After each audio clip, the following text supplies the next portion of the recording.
Coming up in about a half hour from now, we expect debate here in the Senate on the nomination of a federal judge in Nebraska.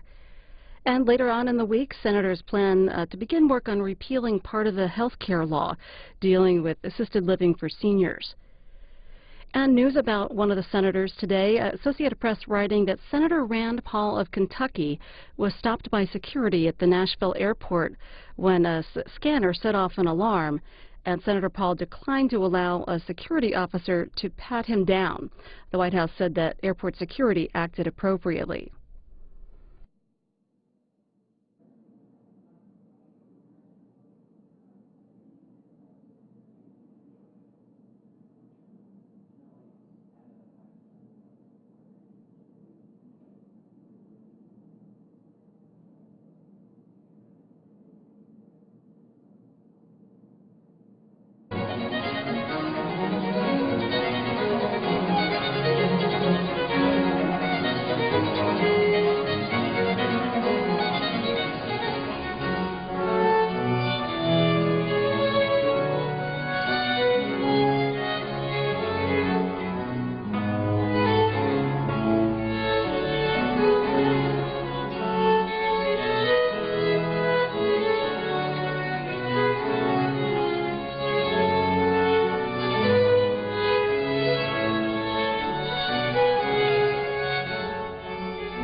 As we wait for a senator to speak here in the Senate, an update about what's happening in Massachusetts today. Governor Deval Patrick will give his State of the State address this evening.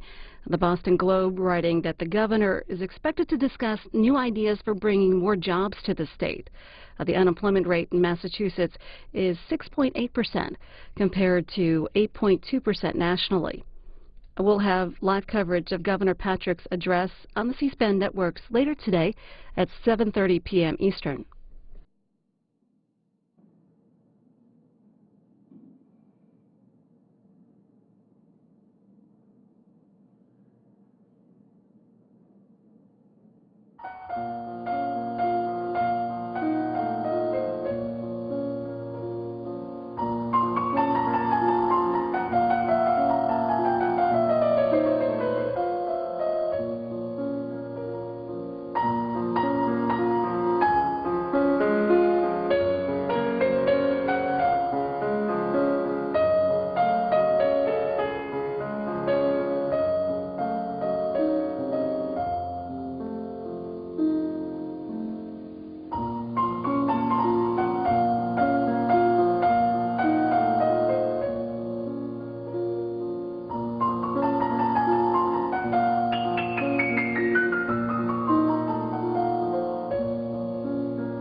from Nebraska.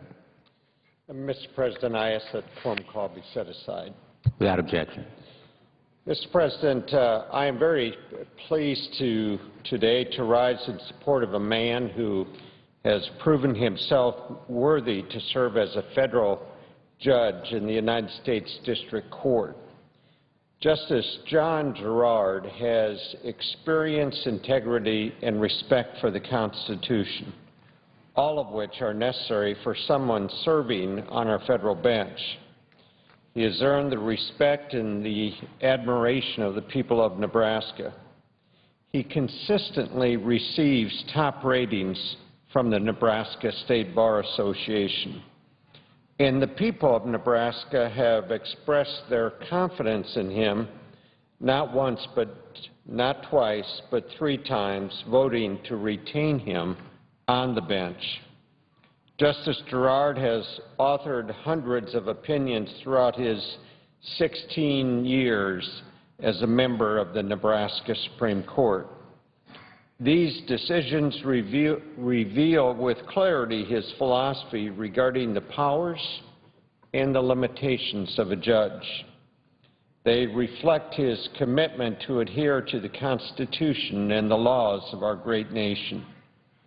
When asked about judicial restraint after his nomination to the U.S. District Court, Justice Gerrard responded, quote, "I firmly believe that a judge should rely on the admissible evidence and applicable law and nothing else when rendering a decision," unquote.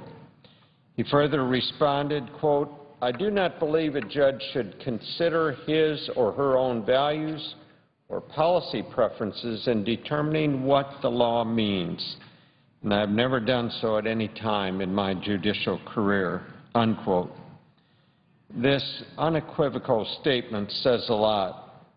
Justice Gerrard knows that his more than 450 opinions are a matter of public record and that they are open to everyone's scrutiny. And he has welcomed that. He has welcomed it with humility. You won't hear him boast about being the youngest person ever appointed to my home state's high court. Nor will you hear him boast about his successful years as a private attorney and city attorney, and they were successful. He is absolutely unassuming, he's reflective, and he's articulate. He speaks with great reverence about the oath he took to uphold the Constitution. I didn't know Justice Gerrard prior to his appointment to the Nebraska Supreme Court, but he quickly developed a reputation as a disciplined judge who renders very well-researched opinions. I believe that Justice John Gerrard is a worthy member to join the U.S. District Court. And so I stand here today, Mr. President, urging my colleagues to vote in favor of his confirmation. I would like also to spend a moment to talk about the process that brought us here this morning. In this regard, I would like to offer my appreciation and thanks to my colleague from Nebraska, the senior Senator Ben Nelson. Senator Nelson called me before this nomination was made and asked for my input. I took that opportunity to sit down with Judge Gerrard and to talk to him. And after our meeting and knowing what I knew about the justice, it was my decision to support his nomination to the United States District Court. In fact, I would say that if I had total control of this nomination, I would do it all over again. This is a fine man. This is a man that I hope will have strong bipartisan support this afternoon when we vote on making him a United States District Judge. He's a good man, and he deserves a strong bipartisan vote. He is going to adhere to the laws of our nation with integrity, humility, and a strict adherence to the law. Mr. President, thank you. I yield the floor. I note the absence of quorum. Clerk will call the roll. Mr. Akaka.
In a little less than 10 minutes from now, the Senate expected to begin debate on the nomination of John Gerrard for a federal judgeship in Nebraska. A U.S. Representative Gabrielle Gifford's office has sent out a press release saying that the Congresswoman will attend President Obama's State of the Union address tomorrow. Her attendance marks one of her final acts as a member of Congress. She announced her decision to step down from Congress yesterday in a video message.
Debate on a federal judgeship for Nebraska is expected to start momentarily here in the Senate, and a vote on that nomination is expected at 5:30 Eastern.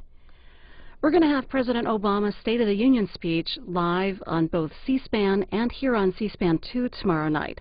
Our coverage gets underway on C-SPAN at 8 p.m. Eastern, including the President's speech, the Republican response by Indiana Governor Mitch Daniels, and your phone calls, and that's live on C-SPAN. And here on C-SPAN 2, we'll have the President's speech along with tweets from members of Congress as President Obama gives his address. That'll start live here on C-SPAN 2 at 9 p.m. Eastern.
Mr. President.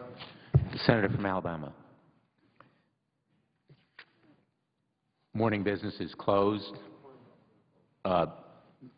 Senator, there still is a quorum call in effect. Mr. President, I would ask consent that the quorum call be dispensed with. Thank you. The morning business is closed. Under the previous order, the Senate will proceed to executive session to consider the following nomination, which the clerk will report. Nomination, the judiciary, John M. Gerrard of Nebraska to be United States District Judge for the District of Nebraska. Under the previous order, there will be 90 minutes for debate, with 60 minutes divided in the usual form and 30 minutes under the control of the Senator from Alabama. Mr. President, I would ask that I be notified after 12 minutes. Without objection. Mr. President, by all accounts, Judge Gerrard on the Nebraska Supreme Court is a good man with a good family and many friends, and has done a pretty good job over the years, maybe a good job over the years as a capable practicing jurist now on the Supreme Court of Nebraska. I will vote against that nomination reluctantly, and I really don't want to in one sense, but it raises, his nomination raises an important issue about the duty of a judge to be faithful to the law and to commit to serve under the law and under the Constitution as the oath for federal judges requires. In other words, you're a servant to the law.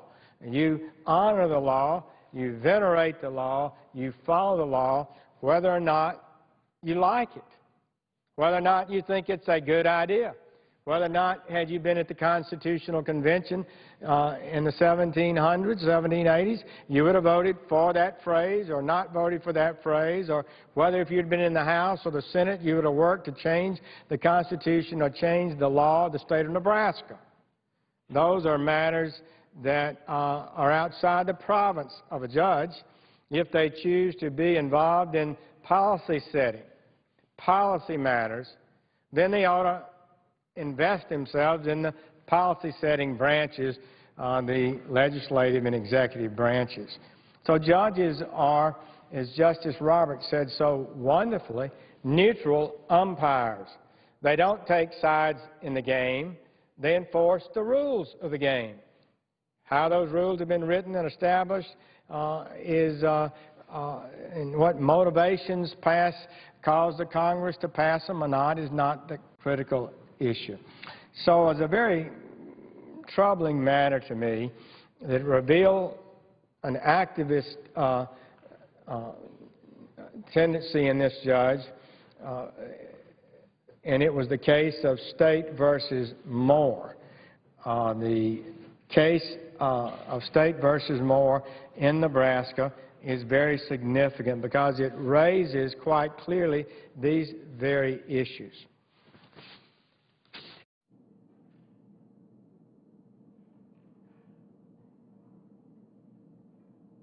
So in the Moore case, Judge Gerrard took an active role as one of the members of the court. Mr. Moore had been on death row since 1980. He had confessed to murdering 2 people. He had appealed to the Nebraska Supreme Court 3 times. 3 times the Nebraska Supreme Court had denied his appeals, and he had quit appealing. And in fact, he filed a motion and said that he didn't desire any more appeals. His pleading said he no longer wished to challenge his sentence. And he was being set for the execution that by law he deserved. And the judge intervened on his own motion and stayed that even though no pleading had been filed. And he did it on the basis that, well, he was set for electrocution and that he was aware that another judge in another court that was coming up, apparently to the Supreme Court of Nebraska, dealt with the constitutionality of the death by electrocution statute. Apparently the judge didn't like the death by electrocution statute, but he stopped it. Technically, I'm not sure that was correct. He was criticized by 3 members of the court, but he did that. And then the case came before the court, this other case, the Mata case. And the judge then confronted the fundamental question of whether or not utilization of electrocution is a constitutional matter. Now, in Nebraska and in most states, you have 2 constitutions. You've got the United States Constitution and you've got the Nebraska Constitution. And as is often the case, the exact same words with regard to the death penalty is in the U.S. and Nebraska Constitutions, that the Constitution prohibits the carrying out of a death penalty by cruel or unusual means. Cruel and unusual, actually, is the phrase.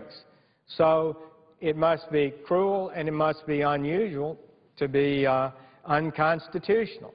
Otherwise, states can all carry out death penalties as they choose. And in fact, at the time the Constitution was adopted, every colony, every state that formed our Union had a death penalty. The United States government had a death penalty. There are multiple references in the United States Constitution to the imposition of a death penalty. It says, for example, you can't deny a person life without due process. It makes reference to capital crimes, which are death penalty crimes, and there are multiple references to that. So implicit in the Constitution itself is a constitutional acceptance of the ability of the United States Congress or the state legislatures to impose a death penalty. The Constitution was no way ever thought to be a document that would have prohibited all death penalty cases, but there became a movement middle of the last century and later that the death penalty was bad and that judges should overthrow it. And actually 2 judges on the Supreme Court opposed every death penalty case because they said it was cruel and unusual. And that wasn't the Constitution.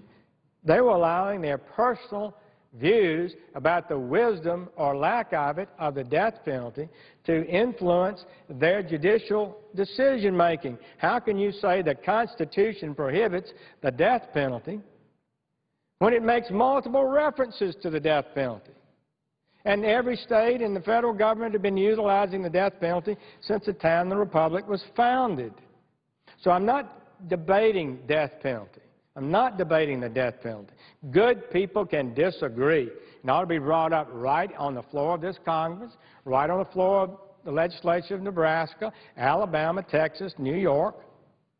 And they decide whether you want to have one and how it will be carried out. Now, the Constitution does say, however, that you can't use cruel and unusual methods of death penalty because they understood that they didn't want people to be drawn and quartered and chopped up and things like that, burned in fires. The accepted penalties at that time was firing squad and hanging, generally. That's what the approved in most states were. We still have at least one state today that allows firing squad. We still have, I think some that have hanging. But most states have gone more and more to lethal injection, and quite a number still have the electrocution. So the question of electrocution was brought up.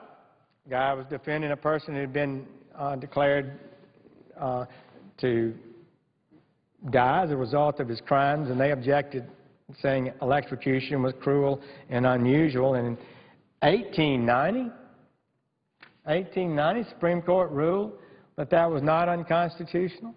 And then again, it was ruled in 1947 that the death penalty was not cruel and unusual punishment. And since that time, up until recent years, I'd say perhaps even a majority of states use the death penalty as being less painful and more consistent with our values than firing squad or hanging. So it was seen as a reform, a better way to carry out the severe penalty of death. But Supreme Court has repeatedly denied appeals that seek to raise again the electrocution as being unconstitutional. Supreme Court of the United States. So this other case came up in Nebraska, State versus Matter, and it squarely challenged the constitutionality of electrocution as a method of execution. Although he acknowledged that the Nebraska Supreme Court had always held, Nebraska had held previously, that electrocution was not cruel and unusual, the judge asserted, Judge Gerrard, as part of the opinion that he signed on to, that, quote, a changing legal landscape raises questions regarding the continuing vitality of that conclusion. I'm not aware of any changing landscape that would justify any change in that, really. I think one state in the United States out of 50 has held that electrocution is not appropriate. I don't know how they could hold it violates a cruel and unusual statute. I'm not sure how they could possibly have so ruled, but they did. And so it came up before this court. And the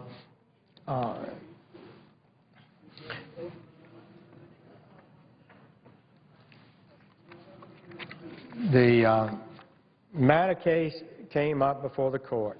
And to sum it up, let me just say that they concluded, contrary to the ruling of the Nebraska Supreme Court, contrary to the ruling of the United States Supreme Court, that electrocution amounts to a cruel and unusual punishment and eliminated and stayed the execution of two individuals, Mr. Mata and Mr. Moore. So I guess what I would say, Mr. President, is this. We all in this body have to make a decision about whether judges make errors, which they sometimes do, and then how serious those errors are, and what do those errors reflect about the ability of the judge to fulfill the oath that they take. And the oath, remember, is to serve under the Constitution, under the laws of the United States, do equal justice to the rich and the poor, and to follow the law, in effect, whether you like it or not. So I think this was not a little bitty matter. I think the people of the United States and judges on Supreme Courts of the United States have dealt with death penalty cases for some time. The American people have been called upon on a number of occasions to eliminate death penalties in their states. A few have, most have not. I thank the Chair. And so 30 minutes have been set aside for my time. Is that correct? That is correct. 30 minutes in total, and the Senator has now used just short of, just over 13. 13. I would ask to be notified after 7 additional minutes. Without objection. So this is not a little bitty matter. This matter has gone to the Supreme Court. Electrocution was passed by legislatures and voters for one reason. They thought it was a way to carry out a grim death penalty sentence in a way better than, less painful than firing squads and hanging. So that's why they did that. It was not any more cruel and unusual, less cruel and unusual. death is instantaneous and it's an effective method consistent with our Constitution, as the Supreme Court held and as previously the Nebraska Supreme Court held.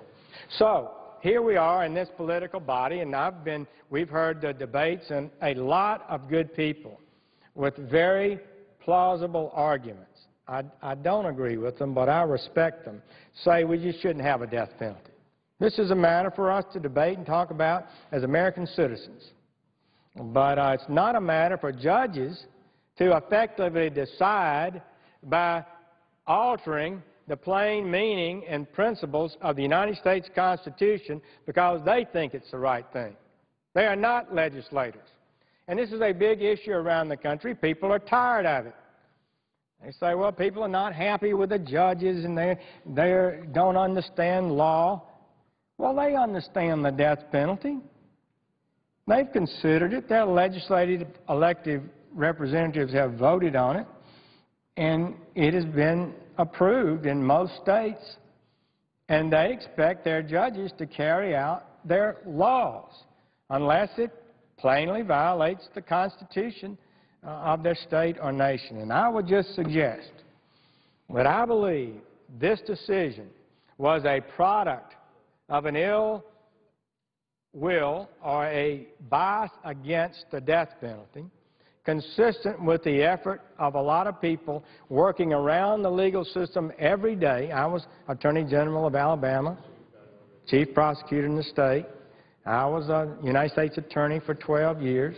So I've wrestled with these issues. I know how the deal works. Everybody in the system understands what this is. And for the Supreme Court of Nebraska to hold that electrocution violates the cruel and unusual clause of the Constitution and of Nebraska or the United States, and they said in this case Nebraska, which has exactly the same language as the U.S. Supreme Court, for them to rule that way, I believe, is outside the bounds of what I'm willing to accept. We got people say, oh, well, the evolving standards of decency, evolving legal principles, evolving national, international law says we ought to change. American people rule. American people elect their representatives. They pass laws, and judges have one obligation, that's to enforce that law unless it's plainly contrary to the Constitution. So my opinion, as someone who's been in the legislature, had to defend death penalties as the Attorney General of the state of Alabama, my opinion, declaring electrocution to be an unconstitutional method of imposing the death penalty steps out of objective, neutral judging and evidences plain activist tendency to promote a result. And I think it's compounded by the fact that the judge went out of his way, contrary to other judges' wishes on the court, to lead an effort to stay one execution until they could take up this other case and then to rule on a narrow 5-4 version that it was indeed unconstitutional. And Mr. Moore remains now, since 1980, even today, still on the death row. People are unhappy about that. They rightly think the law is not working, that there's too much politics in it, that people are undermining duly enacted laws. There was no question of this defendant's guilt. He murdered 2 people, and he confessed to it. So that's the way I feel about it. I can see a lot of other people saying, well, he's a good man, he's a smart lawyer, he'll do a good job on the bench. I hope he does. But I'm not voting for judges, as I've said before, who won't establish that they're willing to follow the law even if they don't like it. And particularly, I am very reluctant to support judges who I believe in this most controversial area where much debate has occurred, that they, in one form or another, take extraordinary, unlawful steps, in my view, to undermine the death penalty because they don't like it. And you say, well, somebody else says that that may have been a mistake, but it's not disqualifying. I respect other people's opinions. I'm not calling on other people today to reject Judge Gerrard. As I said, by all accounts, he's a good man. What I'm saying is I don't feel comfortable voting for someone based on a legal issue like this that I've personally dealt with over the years. And I would not oppose him if he personally opposes the death penalty. That's fine. But as a judge, he's required to carry it out in an effective way. We've had far too much obstruction of the death penalty, and I hope we'll see an end to it, and we'll get judges on the bench who will follow the law and not make law. I thank the chair and yield the floor and reserve the balance of time. Mr. President. Senator from Nebraska.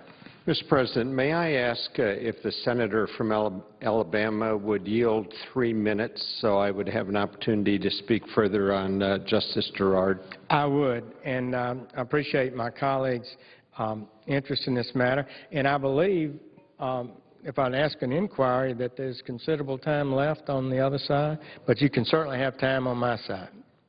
There is about 10 minutes left, I believe. Well, I would yield what time I have to the senator from Nebraska. Well, Mr. President, I thank the senator from Alabama for yielding the time. And one thing that I want to say to start out with is that the senator from Alabama and I would almost always agree about judicial appointments. It's a very unusual situation that we would be in any kind of disagreement. In fact, many times I'll come to the floor and seek out the senator from Alabama and say, what's your thoughts on this?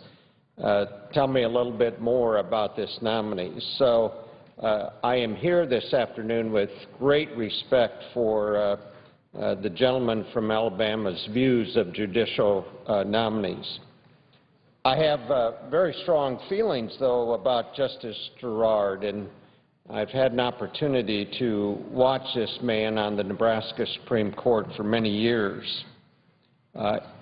In my view, and I doubt that there would be many that would disagree with this, in my view, judges, especially federal judges should follow the law, not their own inclinations, not their own personal preferences, not their own personal feelings on a matter or a controversy before them. So I think we really need to examine this issue very carefully.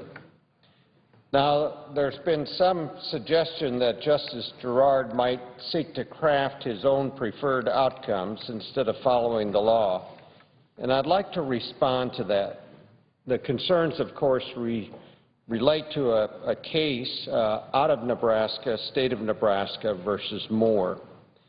In that case, Justice Gerrard ordered a stay of a death warrant pending the outcome of another case the Nebraska Supreme Court was considering. At issue in the second case was whether the death penalty by electrocution as provided by Nebraska statute was consistent with the Nebraska Constitution. Because the defendant in Moore was scheduled to die by electrocution, Justice Gerrard stayed the warrant pending the court's decision in that second case.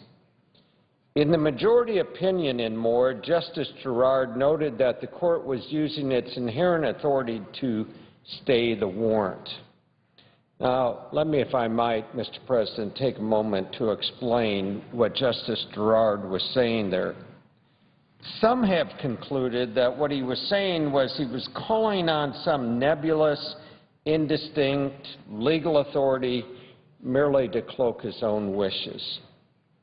But I would suggest respectfully, Mr. President, that Justice Gerrard has fully and very satisfactorily explained exactly what he meant, by the specific choice of those words.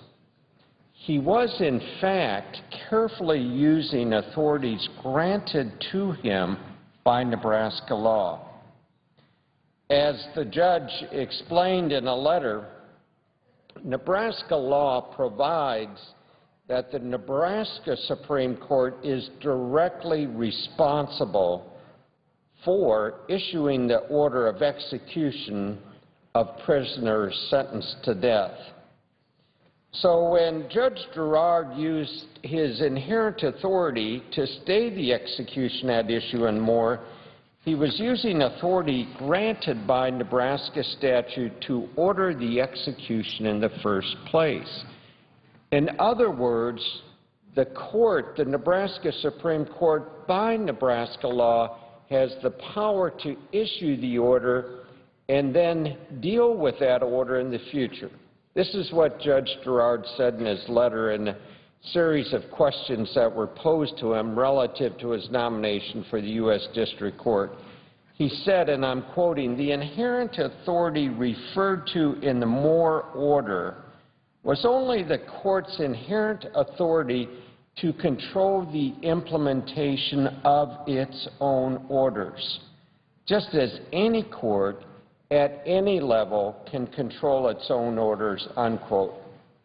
I should note also that Judge Gerrard makes plain that he considers the death penalty to be the law of the land, one that he must uphold. On the question of whether the death penalty is constitutional, Justice Gerrard writes, quote, "I am aware of no authority, nor any persuasive evidence supporting the conclusion that the death penalty itself is unconstitutional. Our court has concluded in multiple cases that the death penalty itself is constitutional, and I have joined in and authored many of those decisions," unquote. Mr. President, as I have indicated in my remarks in support of this nominee, I do believe that Judge Gerrard will base his decisions on the evidence before him and the applicable law. I've had an opportunity to watch him do that for years and years. That's what he'll do. He'll base his decisions on the evidence before him and the applicable law and nothing else. Furthermore, he has earned the respect and support of Nebraskans who 3 times voted to return him to the bench. I believe he's well qualified to serve our nation in the federal courts as a district judge. Justice Gerrard's nomination deserves our support, and I again urge my colleagues to support him today. Thank you, Mr. President.